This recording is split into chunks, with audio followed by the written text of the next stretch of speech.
Jadi nak menyelami hakikat pengorbanan, kita perlu ambil kira kata korban itu dia ada dua keadaan. Siapa yang belajar bahasa Melayu dulu, hari raya korban dia jadi kata nama. Tapi korban itu sepatutnya bukan hanya sekadar nama, tapi dia merupakan kata kerja, ada perbuatan dan tindakan kita yang melibatkan emosi dan juga tenaga. Macam mana pula? Iya, emosi macam mana lah? Cuba tengok. Berapa harga satu bahagian? 850 kilo pula, mahal pun lah. Kan emosi tu kan. Wahal dia yang piring ngeteh meja, yang ngeteh bumbung rumah tu, piring ngeteh kepala, yang kayak bumbung rumah tu yang ada logo S, macam tu lah. Tu lah piring yang boleh tengok TV tu. Saya tak boleh sebut, dia tak taja macam kita malam. Full package, TV satelit full package, boleh bayar sebulan 100 lebih tahun, 200 lebih, siap. Channel-channel yang tak berapa tengok pun bayar 200 lebih. Kau boleh bayar apa hal satu bagian korban pun tak boleh masuk. Contohnya lelaki Allah Ta'ala tanya, tuan-tuan, 3 benda yang Allah Ta'ala tanya, 3 things that Allah will ask you. Macam tu lah kan, cakap orang putih.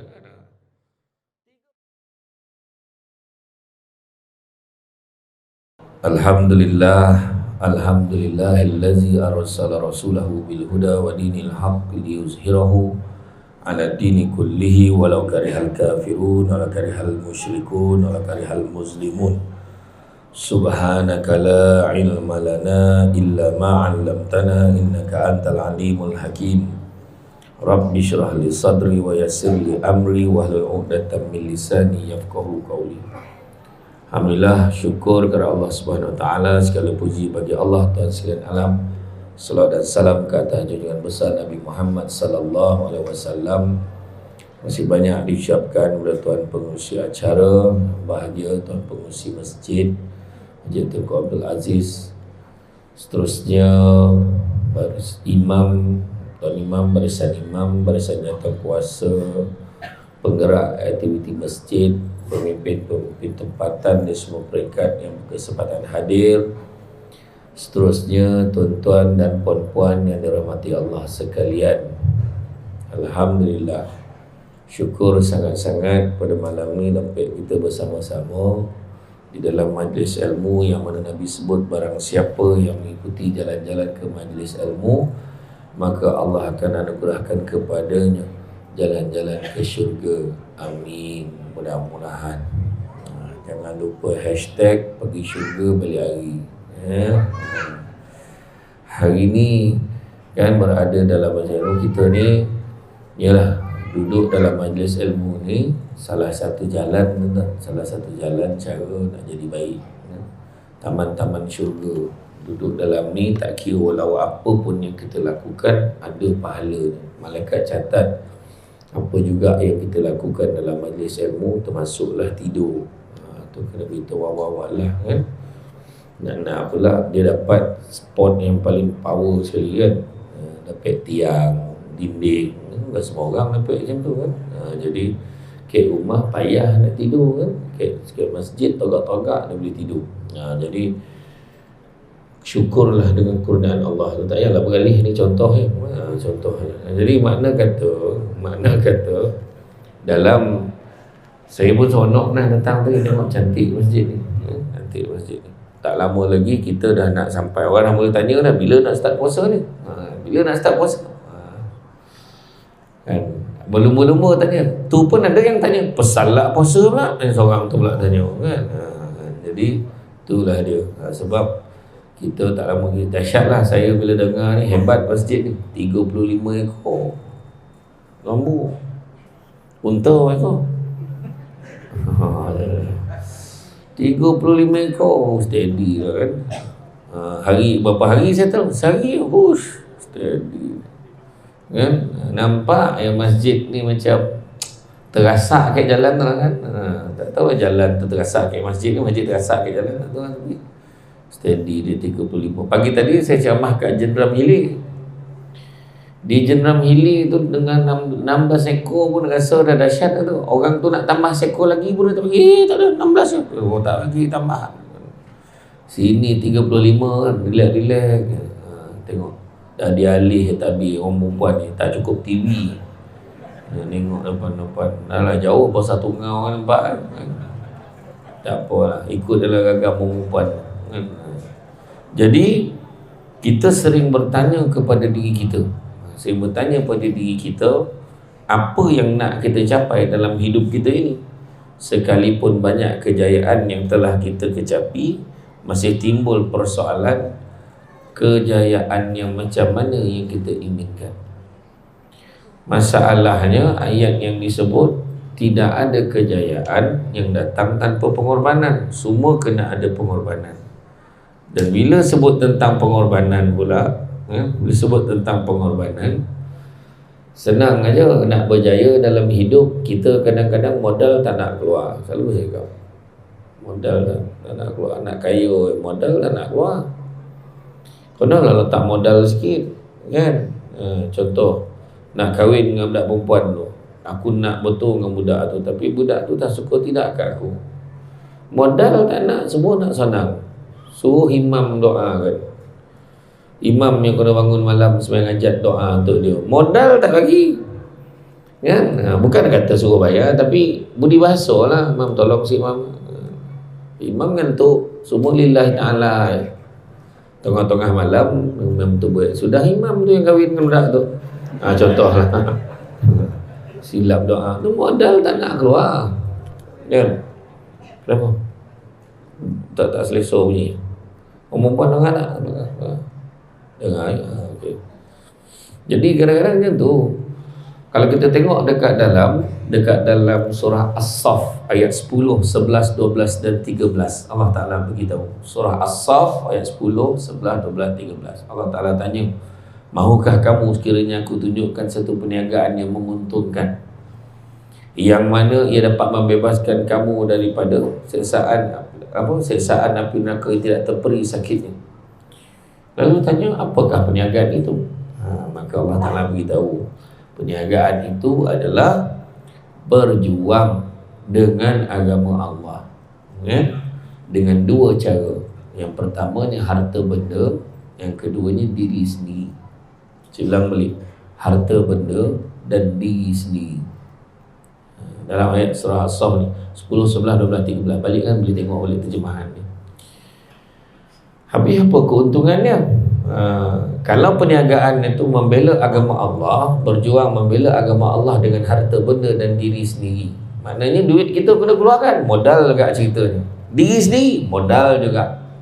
Contohlah, aku nak betul lah benda ni, aku nak betul lah duit sumbangan daripada wakil rakyat tu, contohlah dia cakap tu kan. Boleh, tapi kau kena pergi sendiri. Tu modal dia kau kena pergi sendiri. Ni duduk melanggar kat rumah memang tak dapat lah. Contohlah, aku nak sangat lah daging korban tu, tu kebanyakan tu tak ada hal. Kalau tak pergi pun orang hantar. Kadang-kadang orang sini dia hantar. Kadang orang yang hantar tak jumpa alamat, rumah dia je jumpa. Ada juga. Jadi rumah dia yang banyak daging. Contoh lah. Tapi kau orang sini lah, tempat lain. Jadi mana kata kena ada modal. Balik pada ayat tu tadi, apakah keuntungan dia? Keuntungan tu yang kita nak dengar. Tadi kata perniagaan yang menguntungkan. Keuntungannya apa? Keuntungannya ada 4 perkara. Pertama, keampunan dosa-dosa. Kedua, syurga adnin. Allah berikan syurga adnin yang di bawahnya mengalir sungai-sungai. Sungai itu boleh mandi, boleh minum. Adab emlak, macam itulah. Yang ketiga, Allah Ta'ala akan memberikan pertolongan. Dan yang keempat, Allah akan berikan kemenangan, kejayaan yang mana cepat masa berlakunya. Nampak? Allah akan bagi kemenangan dengan kadar segera. Allah bagikan kejayaan dengan kadar segera. Siapa yang tak nyampe-nyampe, tak sabar-sabar, tu dia modal dia. Diri sendiri, harta benda. Salah satunya korban. Korban 35 ekor, satu bahagian RM850. Saya tengok dekat Jenderal Hilir pagi tadi RM770.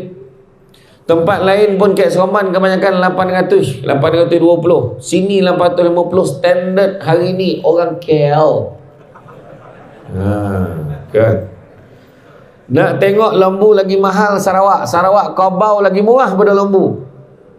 Camap yang senang jumpa kebau, lembu payah nak jumpa. Saya pergi camap kat Limbang kan gitu. Dekat tengah tu apa patung dia letak, patung kebau letak, banyak kebau kat Limbang. Macam tu lah. Tapi lagi kebau perempuan sedap. Masak lemak cili api kebau, nek moyang sedap mula layan tak makan kebau.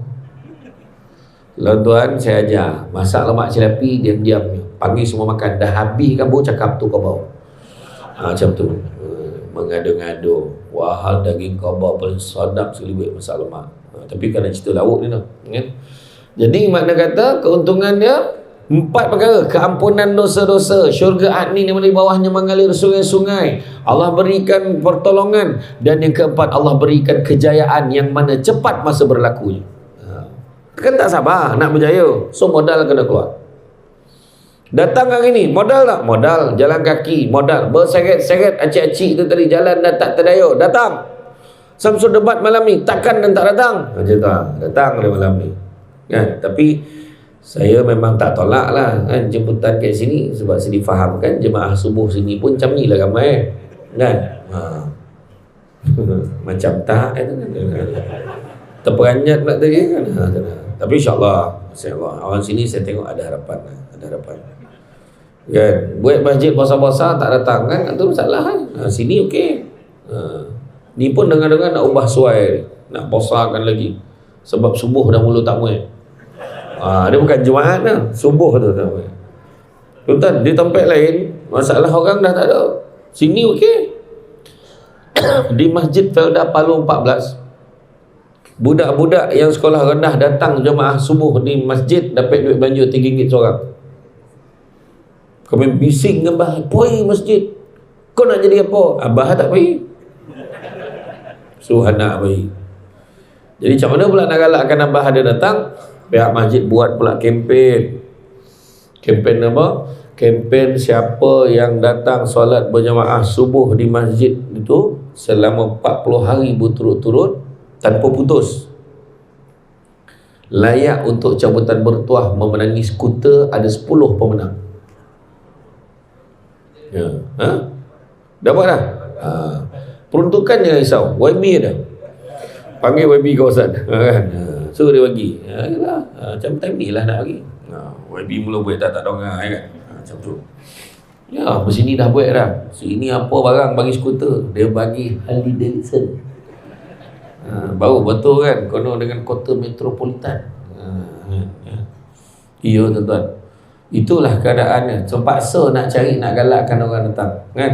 Tapi tak ikhlas lah Ustaz. Tak, kadang-kadang kena buat macam tu, nak bagi galakkan. Ada sekali tu saya ceramah dekat Somban, nama dia Taman Tok Wan. Yang datang surau tutup dengan Wan. Siapa yang orang Somban dia tahu lah Taman Tok Wan tu. Jadi dia nak buat, dia bagus, dia buat program baru ni nak menggalakkan remaja. Macam mana cara? Buatlah saya kata, ikut anak-anak muda ni goma apa. Yang ramai beliau tak ramai. Yang ramai beliau. Yang jadi sujud berbunyi lutut ni. Allah tap. Yang ujung tu Allah, dah sakit betul-betul dia dah kan. Buatlah wifi percuma, buat sudut IT kan. Macam ada satu taman surau Jumaat, Taman Serai Murni di Bagan Serai Perak. Saya pergi dekat, ada kawasan lapang. Dia ada kawasan lapang tu, dia ada meja pingpong berapa, ada kotak takraw 2, buat cantik-cantik. Jadi budak-budak datang main takraw situ, sila menutup aurat. Adalah signboard ada kan. Jagalah aurat. Jadi nak guna toilet pula, didik dia, educate, boleh guna, tapi pastikan bersih, lebih bersih daripada sebelum kamu masuk. Macam tu standard lah. Ini masuk surau dengan masjid terapung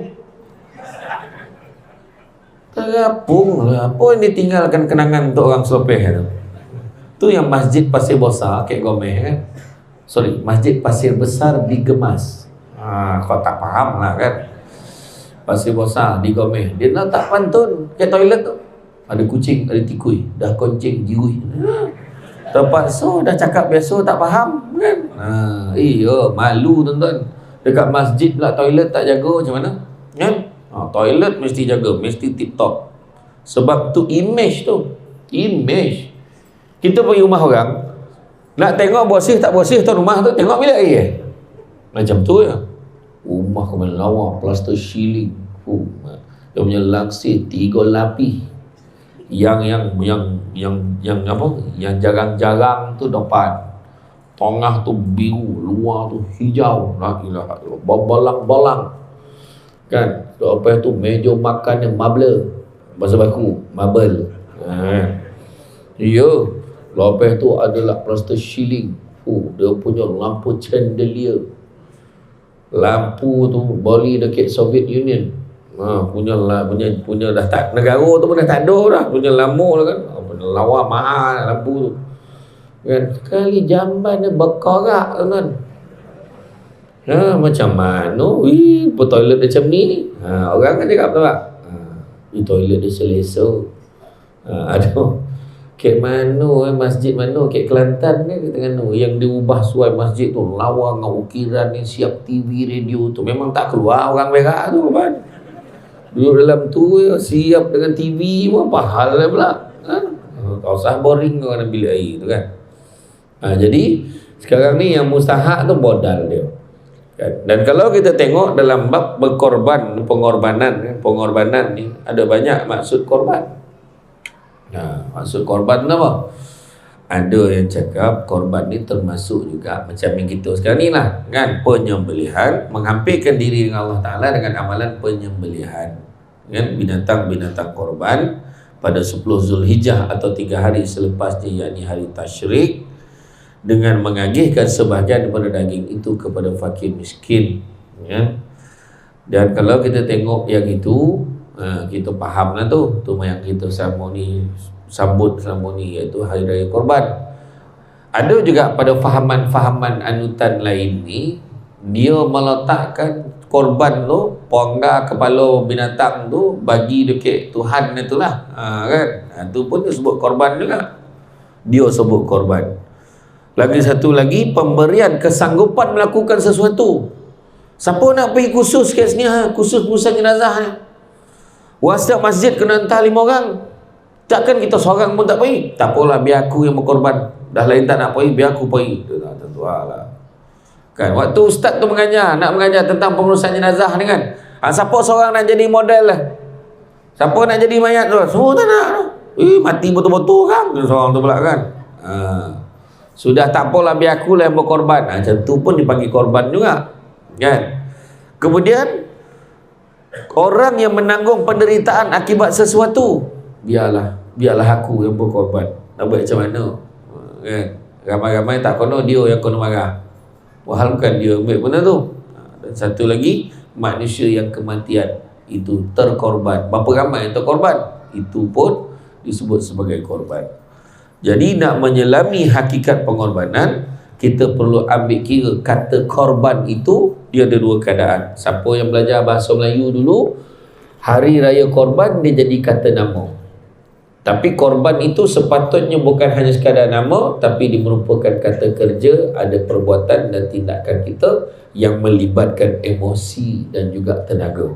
Macam mana pula? Iya, emosi macam mana lah? Cuba tengok.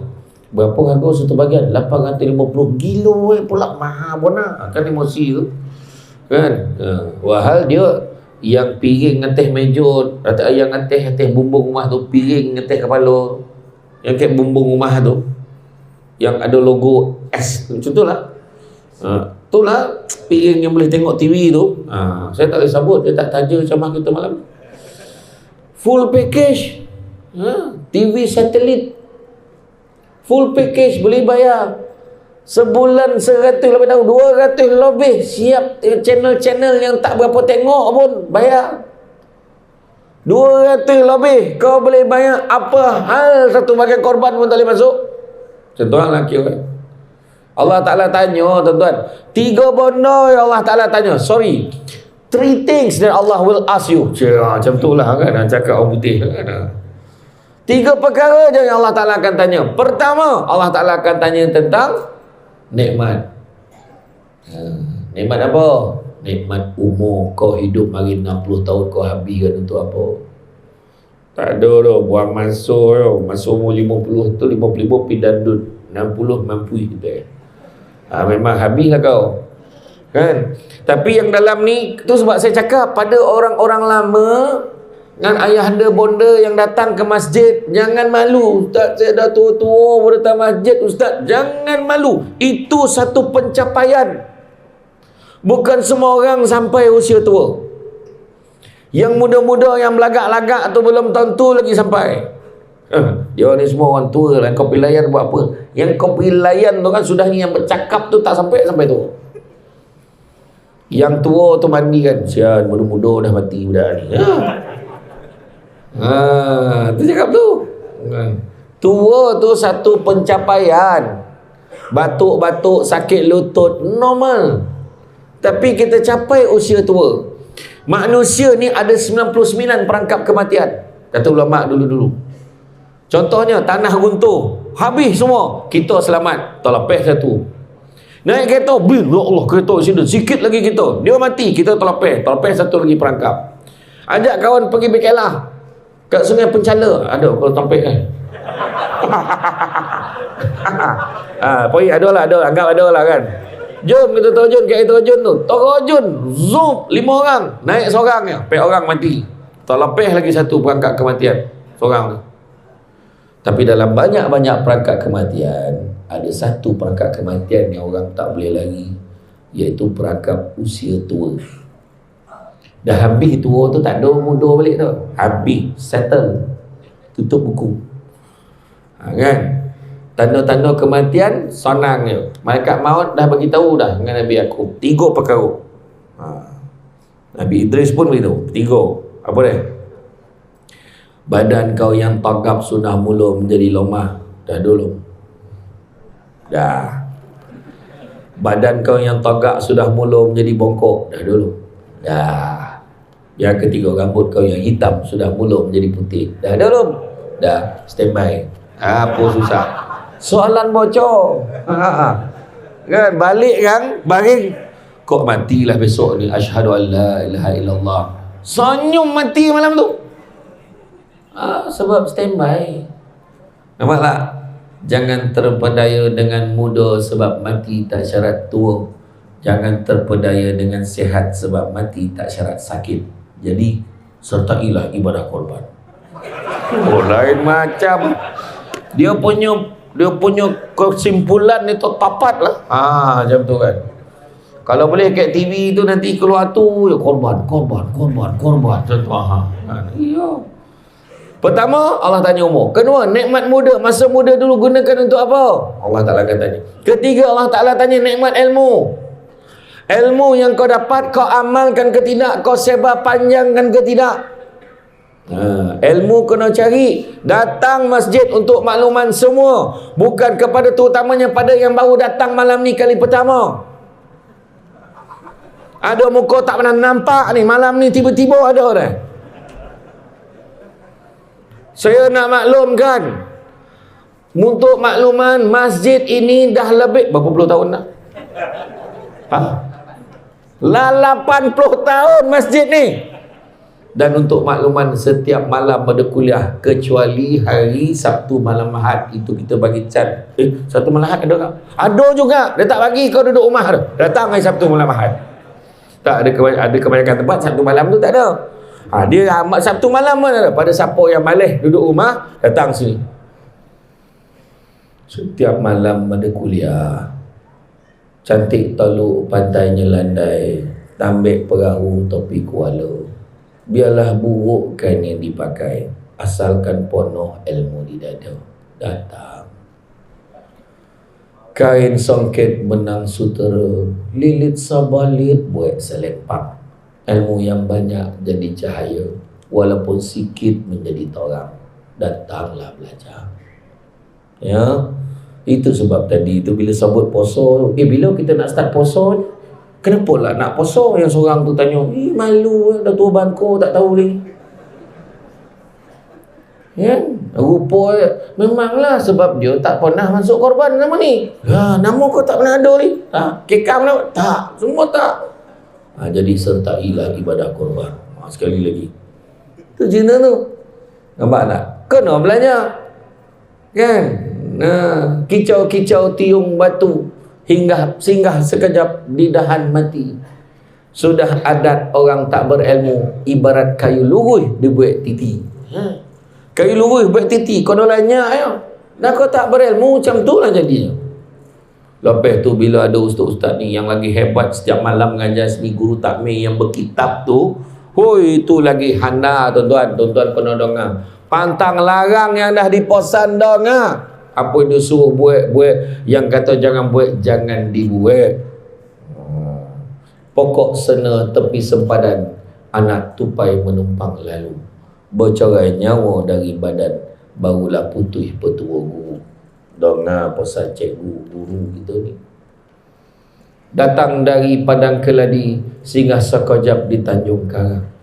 Macam manalah ilmu nak menjadi kalau sudah dilanggar pantang dan larang. Dengar pesan tu. Ya? Faham tak ni? Faham tak? Malam ni mood dia nak berpantun kan. Hari tu saya dengar pantun paling polik sekali. Dari segaman poi ke Kuantan, singgah di Lipis beli berangan. Apa hal lah kau poi daripada Segamat pergi Kuantan, kau singgah Lipis? Macam mana jalan kau ikut? Orang jumpa Kuantan dulu, baru jumpa kau Lipis tu. Kata, macam tu lah saya kata. Saya tak boleh. Saya dengar pantun yang paling polik tu, dari Somban pergi ke Melaka, singgah di Perlis. Kadang mengarut tu. Apa cakap kau poi mana kan? Tu semua orang buat pantun asal ada bunyi je. Aku kan boleh dengar macam tu. Ni kan? Jadi tu yang kedua.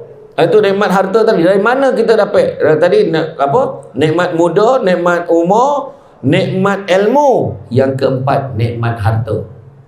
Dari mana kita dapat harta? Ke mana kita belanjakan? Allah akan tanya. Selama ni pernah dengar ayat kan? Duit aku sekati aku, kau apa masalah kau? Silap tu. Orang togu tu, kau duit kau, cubalah kau sumbangkan sikit pada tabung masjid. Berapa lama dah kau duduk kat sini?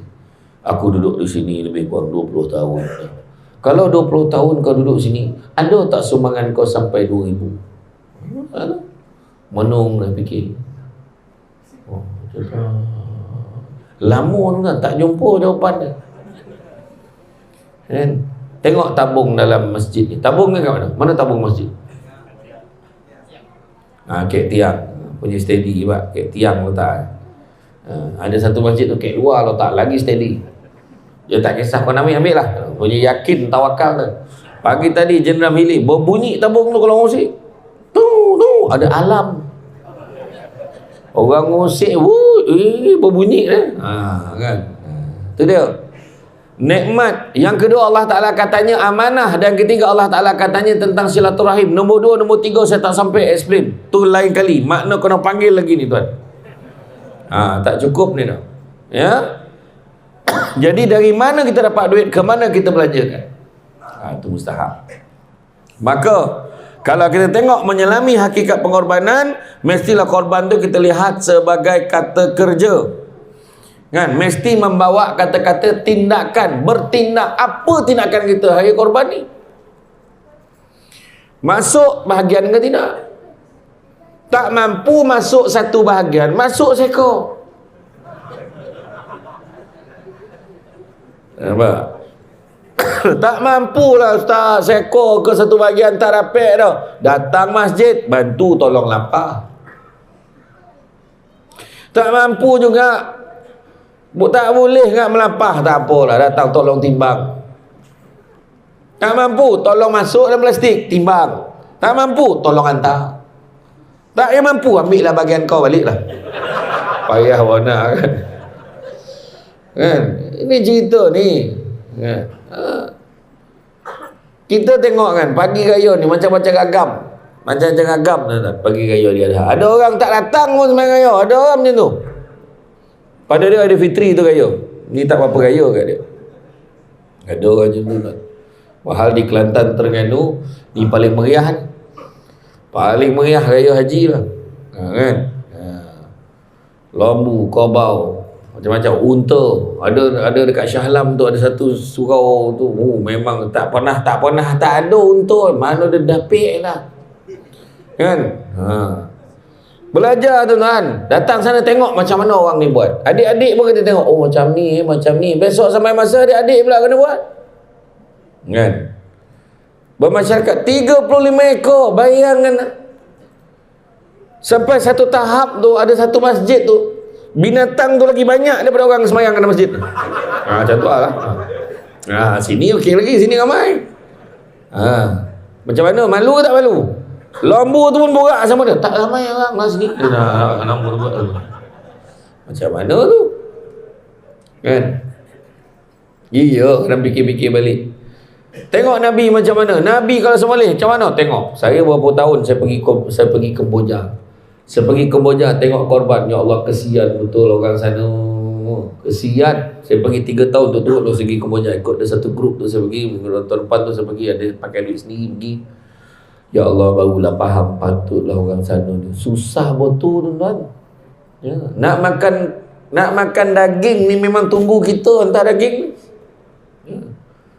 Rumah tak ada freezer, tak ada peti ais, tak ada. Daging yang dia dapat tu disidai kat pagar tu. Sidai kat pagar, keringkan saja. Lepas tu dah kering, besok tu ambil. Orang bila hujan sibuk angkat kain, dia angkat daging. Dia makan buat sup sampai tinggal tulang. Masih lagi buat sup tulang tu, berulang-ulang buat. Punyalah kesian. Orang Malaysia sampai ada daging yang busuk tak bermakan dalam peti ais pun ada. Mula letak daging korban, lepas tu letak aiskrim, lepas tu letaknya, lepas tu letak ayam, letak ikan. Sakit dalam. Peti ais besar tuan-tuan, yang knock-knock tu top orang nampak. Ada tu siap ada inventory tu. Apa binatang ada dalam peti ais tu? Ayam, ikan, apa semua ada. Tapi dekat Kemboja macam tu tuan-tuan. Lepas tu dia orang, masa kita buat hari tu, dia ada 100, kata kampung tu, kampung Melayu Campa tu, ada 100 ekor korban kita bagi. Tapi kita datang hari raya keempat. Datang hari keempat, dia dah semoleh dah. Dia dah semoleh dah dalam 95 ekor. Dia tinggalkan 5 ekor syarat untuk orang Malaysia datang ni. Buat kita pun buat upacara tu, dah semoleh. Kita pun lapar-lapar, kita timbang-timbang. Lepas tu adalah kita pecah-pecah. Adalah budak kampung tu bawa naik motor, bawa naik kenderaan dia tuk-tuk ke apa semua, bawa pergi hantar ke rumah tu. Masa tu tengok, ya Allah, ada budak-budak yang macam ni, tak berbaju telanjang pun ada lagi. Mak saya daripada rumah dah siap packing dah coklat, jajan-jajan ni dah packing dah plastik kecil-kecil, sebab tahu dah kalau turun kan dia orang berlumur ni nak datang nak minta duit, minta apa. Mak saya bagi gula-gula tu kat dia orang. Lepas tu kesian tuan-tuan. Bila bagi tu kita bagi duit, ada tu dia polok. Adalah bahasa dia cakap. Kita tak faham. Dia polok bau, jangan cakap lah tuan-tuan. Dia bukan susah saja. Bukan susah duit saja, tapi susah ilmu pun dia, miskin ilmu tuan-tuan. Dia ada Melayu cam 5, ada Melayu cam 7. Melayu cam 5 dia semayang cam kita 5 kali sehari. Melayu cam 7 dia semayang sekali sehari, 7 kali seminggu. Tu polik tuan. Betul, itu dia tak ada. Tu sebabnya Mufti Kemboja kadang beritahu kita tak salah bagi lagi, jangan bagi masjid lagi. Kadang ada orang bagi sumbangan bina masjid. Terlampau banyak masjid dengan surau dah, tak payah. Dia kata menyumbangkan masyarakat sana berpecah lagi ada. Tapi yang dia nak tu bantuan kewangan untuk bantu. Untuk bantu. Alhamdulillah sekarang dasar kerajaan Kemboja dia dah mula dah bagi muka dekat kampung Melayu Islam ni, bagi peruntukan lebih sikit. Guru-guru agama pun dah dapat allowance. Dulu tak ada tuan-tuan. Dulu mufti negara Kemboja pun RM500 dia sebulan. Mufti negara, bukan mufti negari tu, mufti negara. 500. Bayangkan bandingkan dengan negara kita tuan-tuan. Macam tu. Tapi sekarang dah bagi. Sebab apa? Orang kampung-kampung Melayu Islam ni banyak bagi undi kat dia sekarang. Tu yang dia jaga tu. Kita ni kat sini bersyukurlah banyak-banyak. Dan bila kita korban ni, maknanya usaha kita keluarkan duit. Jangan risau tuan-tuan. Takkan tuan-tuan kalau tak percaya Samsul debat, tapi takkan tuan-tuan tak percaya dengan cakap-cakap Nabi. Nabi beritahu. Kan? Sesungguhnya infak tu tidak pernah mengurangkan harta kita, tak pernah, malahan bertambah dan bertambah. Tu Nabi janjikan gitu. Takkan tuan-tuan tak percaya? Dan Nabi sebut apa? Sesungguhnya bala dan musibah tidak pernah mendahului sedekah. Takkan tuan-tuan tak percaya? Dah banyak betul hal ubah aku ni. Jatuh motor pula anak aku ni. Jatuh tangguh pula mak aku ni. Banyak betul hal. Cuba fikir, apa sebab apa? Cuba tanya, bila last sedekah? Tanya balik. Tu sebab orang tua-tua dulu kalau nak pergi bermusafir, keluar daripada rumah, dia akan singgah kat masjid yang pertama dia jumpa, dia bagi anak, kau ambil ni ambil RM5 pergi masuk kat dalam tabung masjid tu. Dia masuk dah, dah jalan, jalan. Insurans perjalanan. Orang dulu-dulu macam tu. Kan? Jadi mana kata korban ni sebenarnya untuk kebaikan kita juga. Bukannya untuk dunia, tapi untuk akhirat. Mana ada untuk dunia? Apa faedah dunia tuan-tuan kalau fikir? Tak ada tuan-tuan. Kalau fikir-fikir balik lah, korban ni sebenarnya untuk akhirat. Tunggangan kita besok satu hal, tapi untuk, dan dah sebut dah, sesungguhnya daging dan darah tu sama sekali tak sampai pada Allah. Yang sampai hanyalah ikhlasan, amal soleh dan juga ketakwaan tu yang sampai ke Allah Ta'ala. Jadi kita ni janganlah kita berlengah-lengah lagi kan. Tengok orang relax macam tak ada apa-apa. Kita masuk bahagian nak tanya. Kita nak pergi haji tak dapat ni tuan-tuan. Tak dapat, tak apalah, kita masuk korban. Ya. Siapa yang baru daftar hari ni, insya-Allah kalau tak ada apa-apa aral melintang, boleh pergi pada tahun 2148. 3 kali mampu hidup tak boleh pergi tuan-tuan. Iya, tapi itu perancangan manusia dalam sistem. Buat rayuan mungkin boleh pergi awal, ada rezeki. Dan kita tak boleh pergi, masuk korban. Nampak tak? Dan kalau kita tengok korban ini juga membantu masyarakat. Sebab apa? Bantu orang yang susah. Itu sebab beza akikah dengan korban. Akikah kita disunatkan masak manis baru bagi ke orang. Masak manis-manis itu sebab akikah kadang-kadang bergaduh-gaduh. Kenapa kau tak pakai akikah anak kan ni? Alah, tak mampu lah. Dia sebab apa? Tak mampu. Dia fikir kenduri. Siapa suruh baik kenduri? Kalau tak mampu baik kenduri, masaklah seekor atau 2 ekor. Tengok anak kau lelaki perempuan dah tengok. Lepas tu masak manis lagi, buku-buku hantar majiran. Jangan lupa hantar imam. Hantar ke semua beraso seorang sikit. Tak apalah. Macam tu maksud dia. Kekah. Disunatkan bagi nama yang baik-baik pada hari yang ke-7. Tengok budak tu.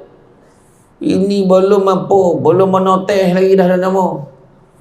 Budak tu belum terbit lagi. Baru dalam perut dah ada nama. Kita gabungkan nama kita, ya sayang. Nama you Mahani, nama I Yahya, nama anak kita Yamaha. Itu nama Jepun kalau tak tu. Main sadap kau, campur-campur nama. Maznah Daud, Mazda budak tu. Jangan. Dengan banyak nama lain kau boleh letak. Hari ke-7 bagi nama yang baik-baik. Lepas itu dah lahir budak tu, tak payah tunggu lama. Cari buat tahnik kan bolah bibi ni. Bolah bibi jangan ke pisau, sumbing budak tu sekarang. Ni cerita ni, bolah bibi ni. Kita ni masukkan ni apa, disunatkan tahnik budak ni. Cari, kalau boleh carilah orang yang baik-baik. Cari imam kalau boleh tu, ustaz imam yang tak merokok. Ini imam ni ada. Sebentar tunggu budak kan. Belum tak apa. Boleh. Sekali. Dah. Budak dah. Sap tu buang. Lepas tu dikumam kurma tu. Ditolak ke langit budak tu, berkorut muka baby tu. Tahu budak tu cakap apa? Ini Dunhill ni. Tahu dia Dunhill tu. Tapi alhamdulillah lah, takat di sini tak ada. Cerita pasal rokok tuan-tuan. Saya pergi ceramah dekat Masjid Simpang Pek di Pulau Pinang. Tak silap saya, Masjid Simpang Pek ke Masjid apa kat Pulau Pinang. Dekat dinding tu ada fatwa pengharaman rokok. Kat dinding itu fatwa pengharaman rokok, siap dalil ayat Quran dengan hadis. Seorang pakcik tu baca sambil isap rokok tu. Tu tak ada tengok kan. kilo tuan. Saya lupa nak rakam masa tu. Ni azan dulu ya. Ni azan.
Okay, kita sambung kan.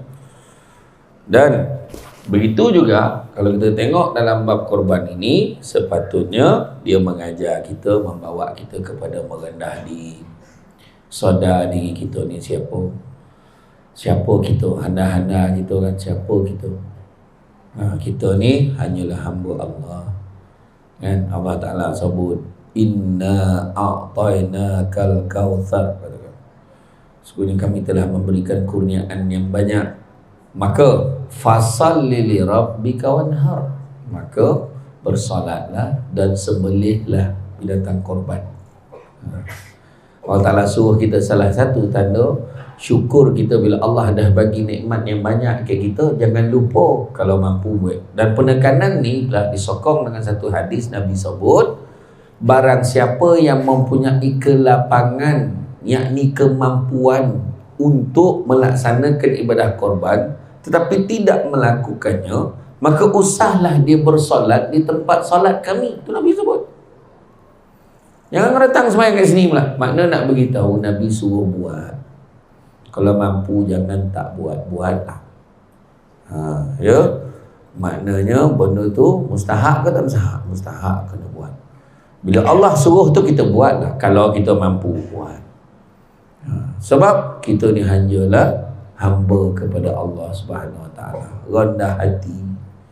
Nabi Ibrahim diuji, dapat mimpi kena sembelih anak dia. Kan? Allah suruh dia sembelih anak dia. Bukan senang, tuan-tuan. Kenapa lah jadi bukan senang? Sembelih anak sendiri, dia bukan isu itu saja. Masalahnya Nabi Ibrahim nak dapat anak susah. Bertahun-tahun, puluh tahun, akhirnya dapat anak namanya Ismail. Dah dapat anak pula, apa tak dapat duduk sama? Duduk asing. Sebab Nabi Ibrahim banyak kerja dakwah nak buat. Kan? Outstation selalu. Berpisah dengan anak. Sekali bila dapat manja-manjakan anak, bersama dengan anak, tak lama lepas tu dapatlah mimpi suruh sembelih anak. Bukan senang, tuan-tuan. Tu yang ada yang seko tu cakap, mimpi Nabi Ibrahim tu mimpi setan yang seko tu. Saya tak nak sebut lah, bukan orang Malaysia atau orang mana lah, orang Zimbabwe ke orang mana tahulah, tuan-tuan. Dia boleh sebut macam tu sebab dia tak dengar sirah tu, tak baca sirah tu sampai habis. Dengar sampai habis, kan? Jadi Nabi Ibrahim tanya pada orang rumah dia, tanya isteri, wahai isteriku Siti Hajar, apa pandanganmu? Aku dapat mimpi kena sembelih anak kita untuk korban. What do you think? Macam tu. Apa kata isteri dia? Nak banding dengan orang rumah kes ni. Nak banding dengan orang Sungai Penchala. Jawab isteri Nabi Ibrahim, wahai suamiku, kalaulah mimpimu itu diserta dengan perintah Allah, maka laksanakanlah ia. Tetapi jikalau ia tidak disertakan dengan perintah Allah, maka anggaplah ia sebagai mainan tidur. Macam tu. Makna option tu dia bagi lagi. Cuba kalau bini kita, abang dapat mimpi siang tadi kena sembelih anak kita untuk korban, apa pandangan kau? Membuto tengah hari, membabit orang. Tu kita lah kena tu. Sebab mimpi kita tak sama dengan mimpi Nabi Ibrahim ya. Jangan buat-buat pula ya. Tanya pula ke Nabi Ismail, wahai Ismail, ayahanda dapat mimpi kena sembelih kau untuk korban ni. Apa pandanganmu wahai anak andaku? Wahai ayahandaku, kalau itulah perintah Allah, maka laksanakanlah ia. Sesungguhnya aku tergolong di kalangan orang-orang yang sabar. Oh iya tuan. Anak kita ceritanya tes balik kan. Abah dapat mimpi ni, kau nak sembelih kau lu. Apa pandangan kau lu? Jamnya lah bah, kalau abah nak sembelih hangah daging lebih situ. Hangah lah. Dia mesti lepeh nyawa dia kan. Tak sama nak kita tuan-tuan. Tapi tuan-tuan jangan try lah. Kan tak nak beritahu. Dan Nabi Ismail lepas dah Nabi Ibrahim nak dah war-war, orang dah tahu dah ni nak sembelih anak dia. Apa berlaku? Heboh orang keliling. Penduduk-penduduk Mekah, gila Ibrahim ni. Nak disembelih anak dia. Lama-lama sok jangan-jangan kita pun disembelih. Orang nak mula bising-bising. Nak beritahu tuan-tuan, itulah ujian bila nak buat benda baik. Orang akan bercakap. Bukan senang. Nak buat ceramah malam ni pun orang bercakap, tak ada penceramah lain kau. Ada cakap tu. Kau ingat senang nge-booking Samsul Debat ni? Cik ayat dah berapa bulan? 6 bulan tuan-tuan. Saya pun tak tahu malam ni makan apa pun tak tahu ni. Saya reda ya tuan-tuan. Jam tu lah. Iya tuan-tuan. Tu cakap tu tadi kan, bukan sana. Orang bercakap aduh je pun tak puas hati. Aduh. Malahan Nabi Ismail Syed cakap dengan ayah dia, nanti kalau kau dah sembelih aku, ini pakaian aku wahai ayahandaku, berikanlah kepada ibu supaya kalau dia rindu aku, dia boleh bau badan aku dekat pakaian. Dapat tak kita macam tu tuan-tuan? Lepas tu Nabi Ismail siap ajar. Dan satu riwayat kata siap ajar Nabi Ibrahim ni, kalau kau nak sembelih aku, kau dah tahu nak sembelih kat mana, kau ambil kain, kau tutup mata kau, sebab kalau kau tengok aku, takut kau tak sampai hati nak sembelih aku. Macam tu Nabi Ismail. Ada satu riwayat kata tak sampai sembelih, Allah akan gantikan dengan kibas. Dalam satu riwayat memang sembelih ni, dah sembelih, dah letak kat leher ni, tutup mata, sembelih, terpocik darah kat Nabi Ibrahim, mengelata-ngelata Nabi Ibrahim, buka tengok, rupa yang disembelih itu adalah seekor kibas. Anak dia tak ada apa-apa. Allah nak uji aja, nak tengok kau sanggup ke tak. Kan? Sanggup tak keluar RM850 satu bahagian. Sayang bona kek duit, sport rim kau ompek-ompek tayar berapa? Telefon kau memang telefon ai. Tak nak sebut habis dia tak tajuk macam mana kita lah ni. Kan? Kau boleh beli macam-macam tapi kau berkira dengan Allah Ta'ala. Bukan berkira dengan orang masjid, berkira dengan Allah Ta'ala. Tu cerita Sebab apa? Bila kita bersedekah, keberkatan pada keluarga kita tu, nama-nama yang letak tu bukan letak nama jiran sebelah, nama keluarga kita sendiri letak. Abah rumah anak 2 ekor lembu, dia anak ramai 2 ekor lembu. Itu sambil-sambil balik kojo tu 10 orang kena. Belum betul-betul dia tu bergurau itu. Kalau betul-betul 20 kan. Barak keberkatan. Jangan berkira dengan Allah. Itu cerita kan. Cakap tu orang kan. Berkira dengan Allah kira dengan kita. Tu tak nak tu. Kan? Dan kita ni pula bila masuk korban ni merendah diri, janganlah pula kita jadi jobo. Jobo ni belagak lah cakap ni 9. Jangan kita action. Kalau setakat 10 ekor tu biasa, kita orang 35, you know. Macam tu lah kan. Jangan macam tu lah. Kan? Tak main lah kan. Lembu kita orang unta. Yang ada berlawan nak naik. Kau unta, kita orang kobau. Yang satu masjid kita orang T-Rex. T-Rex pula ada pahala pula kan. Tahu mana berlawan tu. Dia punya nak berlagak tu, jangan. Dan satu lagi, kadang-kadang dia yang lebih itu dekat dalam media sosial. Wah, dia tunjuklah proses dia pegang ni. Dia tunjuk dia pegang lembu tu contoh. Kau ambil dia tengah pandang tu pun ambil. Contoh.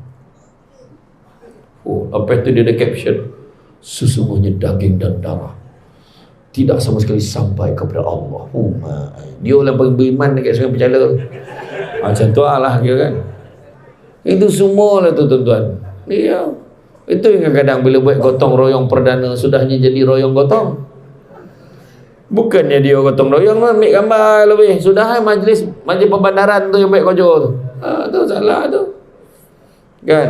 Iya tuan-tuan. Ya. Kita ni nak senang macam saya cakap tadi, jangan berkira dengan Allah. Contohlah, hantar anak mengaji ke masjid. Hantar anak datang belajar agama ke masjid. Berkira, bayar gila. Sekolah agama, berapa bayar sekolah agama sebulan anak? 600, gila betul. Agak apa ketua tu pergi Makkah balik hari La ilaha illallah ayat Sekarang ni itulah harga sekolah agama 600, 700 sebulan sekarang. Ada orang tu anak tak hantar kelas, tak hantar ada kelas mengaji, kelas piano. Bojo tu. Iyo, tak dihantar tu, dihantar kelas mengaji, gila mahal. Kan? Wasting my time.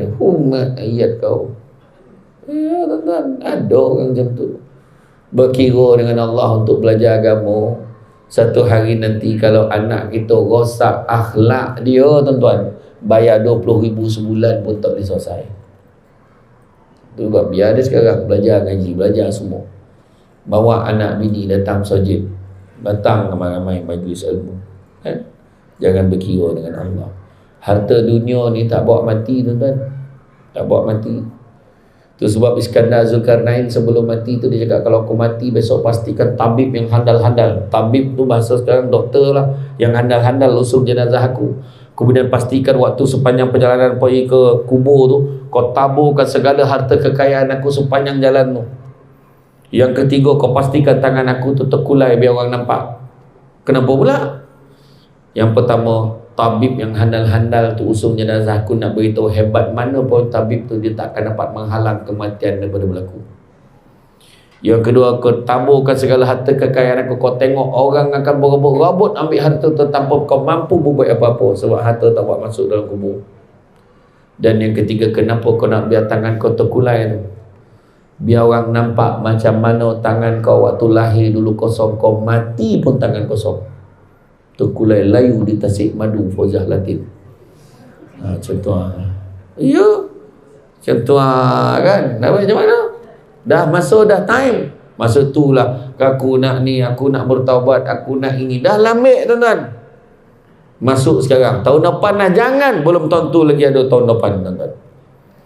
Tahun ni juga masuk. Pastikan 35 berubah angka. Terpecah rekod tahun ni 50 ekor. Aku nak tengok dia boleh selesai sehari ke tidak. Ya tuan-tuan, kan? Masuk bahagian, jangan tak masuk. Tuan-tuan nak berubah hidup tuan-tuan, masuk. Ni saya pesan betul-betul. Masuk tuan-tuan. Iyo, sedekah. Di sedekah yang kita boleh buat ni, kan? Untuk tolong orang. Akikah tadi kita disunatkan masak manis saya kata, tapi yang korban disunatkan untuk bagi montah tu supaya orang fakir miskin, orang susah, asnaf dia boleh gunakan, sama ada dia nak makan sendiri ataupun dia nak jual dapat duit untuk kehidupan dia. Tu sebab kita ni dengan ada ibadah korban ni kita dapat bantu ramai orang tuan-tuan. Ya, macam saya cakap tadi, Nabi pun ada pesan. Nabi kata anak-anak Adam bagi 2 lembah emas, dia akan minta lembah yang ketiga, tak pernah cukup. Tapi Nabi juga pesan, cari rezeki yang halal. Yang halal itu cukup buat kamu. Dan Nabi pesan, manusia yang paling kaya adalah manusia yang merasa cukup dengan apa yang dia ada. Dan salah satu tanda cukup, sikit rasa cukup, banyak boleh kongsi dengan orang. Share, kongsi, masuklah ibadah korban tuan-tuan dan puan-puan sekalian. Ya, jadi rasa cukup sekadar tu tuan-tuan. Ya, cara tenungan mantul tu saya faham.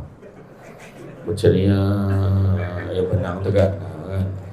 Dah hazan dah tadi tu tak faham ni kau tu kan. Ya tuan-tuan. Tapi ada beberapa perkara lagi saya tak sampai nak bawa, makna kena panggil lagi. Confirm. Ya, kita buatlah 3 Samsul pun tak apa. Samsul depan, Samsul Rarau, Samsul Yusof. Bawa tu 3 sekali. Boleh tak ada masalah. Okey. Semua kawan-kawan tu tak masalah tu kan. Kita buat forum kat sini insya-Allah. Nanti check kan, bagi je kat PA saya. Paling tidak Samsul Rarau ada lah. Paling tidak. Iyo tuan-tuan, patutnya kat TV Hijrah tu patut 3 dia last minute dia tarik dia sebab masa tu Samsul Yusof dia nak siapkan filem Munafik 2 dia. Betul. Tuan-tuan ingat saya memang betul. Dekat TV Hijrah patutnya kami bertiga. Tu yang lalas tinggal 2 Samsul tu. Boleh ya nak buat forum. Ya, tuan-tuan jangan lupa tu tabung. Tabung. Salin dan masukkan duit dalam tu. Jangan masukkan tisu pula. Kalau siapa tak buat duit tak apa, lurut dan omeh kolang tu semua masuk dalam tu. Tahulah je ke masjid nak tolak ke kedai dapat berapa. Ya, payah warna. Jadi tuan-tuan sekalian, rasanya cukuplah sekadar itu. Bak kata orang kan, cantik dipandang rumah penghulu, kayu tu okey dari papan, alang-alang menuntut ilmu, sebutir pasir kombang ngalah menjadi intan. Budak-budak membawa kalah nak menjolok buah berangan, kalau ada silap dan salah dikata tidak, dicaci jangan. Tenang-tenang air di laut, sampan kelok mudik ke tanjung, hati terkenang mulut menyebut, dia sebaik pihak masjid menyemput, rasa nak junjung.